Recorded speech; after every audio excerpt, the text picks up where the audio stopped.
Graça e paz da parte de Deus, nosso Pai, e do Senhor Jesus. Seja bem-vindo ao meu ponto de vista número 2. Vamos conversar ainda um pouquinho mais sobre a ceia do Senhor.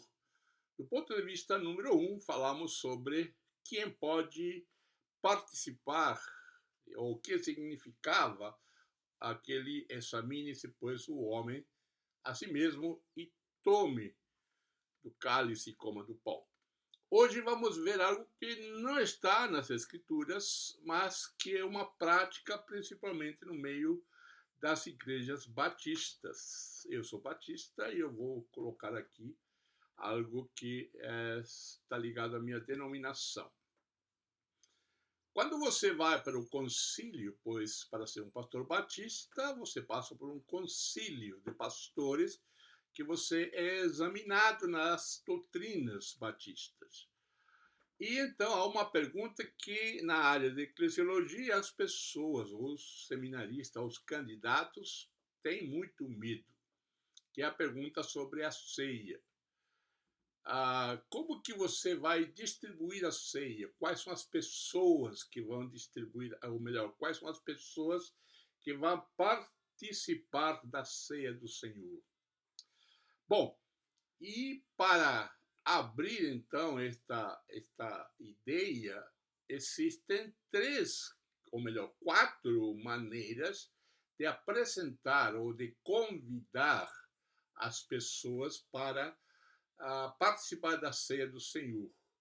E uma das quatro você deve defender ou mostrar a sua defesa no concílio. Primeiro delas é a ceia livre.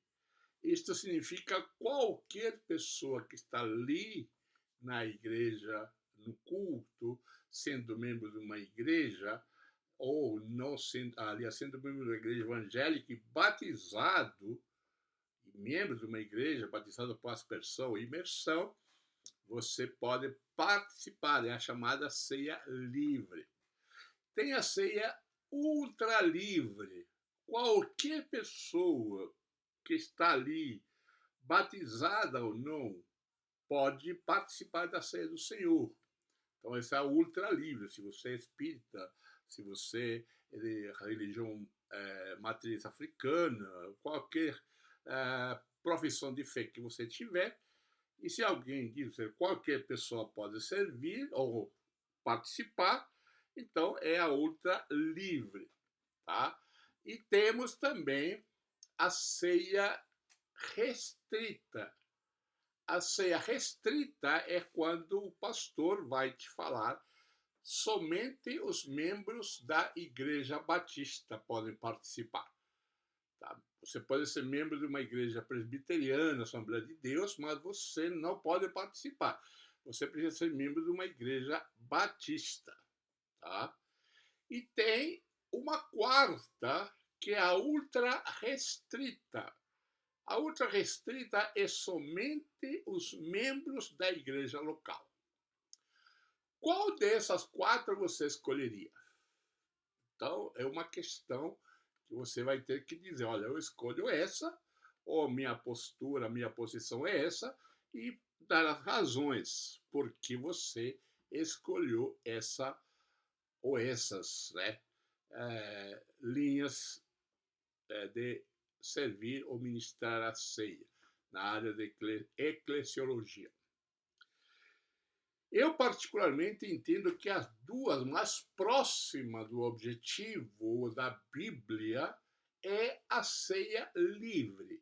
Isto é, qualquer pessoa que é membro de uma igreja evangélica, batizada por imersão ou aspersão, e declarou a sua fé em Jesus, e que por alguma razão está naquele dia ali, e ele pode ser convidado a participar da ceia do Senhor. Por quê?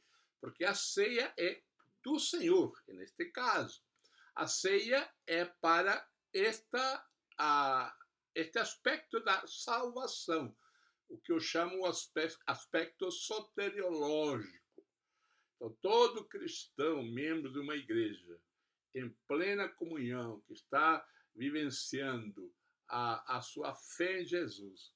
E ainda eu coloco mais aquelas pessoas que por alguma razão foram desligadas, porque às vezes o desligamento é de uma maneira mais pessoal de uma liderança, de um pastor, eu convido a participar porque ele está dentro do corpo de Cristo. Ele não é membro de uma igreja local por uma situação, mas ele pertence ao povo de Deus. Então ele pode participar. Tá? Então, aí você pode perguntar, mas está em pecado, né? Aí você vai ter que ir ao vídeo anterior. Essa é a primeira posição. Eu fazia e faço essa apresentação, geralmente nas igrejas que eu sou pastor, eu fui pastor, mas também dou e passo, já fiz isso algumas vezes, a ceia ultra restrita. A ceia ultra restrita é aquela que participam somente os membros da igreja. Mas essa é uma experiência particular, uma prática, uma estratégia minha. Eu entendo que a igreja, nesse momento, a ceia foi dada, ou podemos entendê-la, pela linha da salvação ou pela linha eclesiológica da igreja local. Porque a ceia foi dada a uma igreja local, a Corinto. Então, os membros da igreja se reuniam. Mas não era uma ceia como nós fazemos hoje. A ceia daquele tempo era um jantar e participação de uma alimentação maior. Então, seguindo esse modelo, geralmente eu fazia um café da manhã, mais cedo, e convidava os irmãos a participar. Por que fazia isso? Porque neste encontro particular da igreja local, há situações que podem ser resolvidas. Participação que pode levar ao perdão, à reconciliação. Se há problema de divisão, ajuda muito. E também dá para o pastor ferramentas para ele ter uma noção de quem ele pode pastorear ou precisa ministrar exclusivamente na vida. Então, imagina que duas famílias não vêm e você fica preocupado porque eles não vêm, ou essas duas famílias.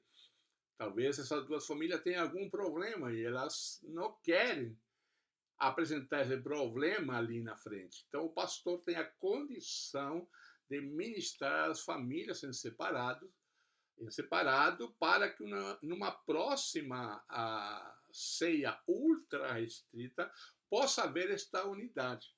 Eu entendo que a ceia ultra restrita traz a unidade do corpo de Cristo. Então, é estranho, pode parecer estranho para muitos, porque isso é difícil encontrar muitas vezes em algumas igrejas no Brasil e na América Latina.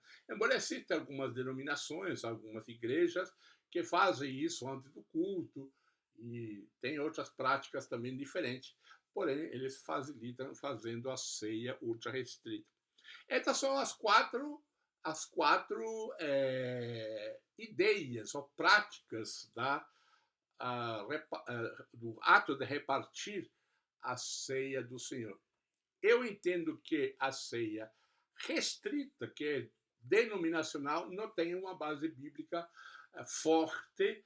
Não posso olhar que somente determinada denominação pode participar desta ceia, deste elemento que não pertence à denominação, mas pertence à Igreja de Cristo e que está ali sendo ministrada em um corpo local, como o fazia a igreja em Corinto ou as outras igrejas que também ministravam esta ceia.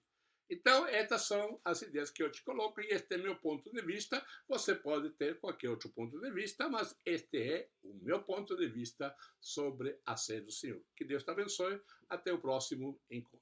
Um grande abraço.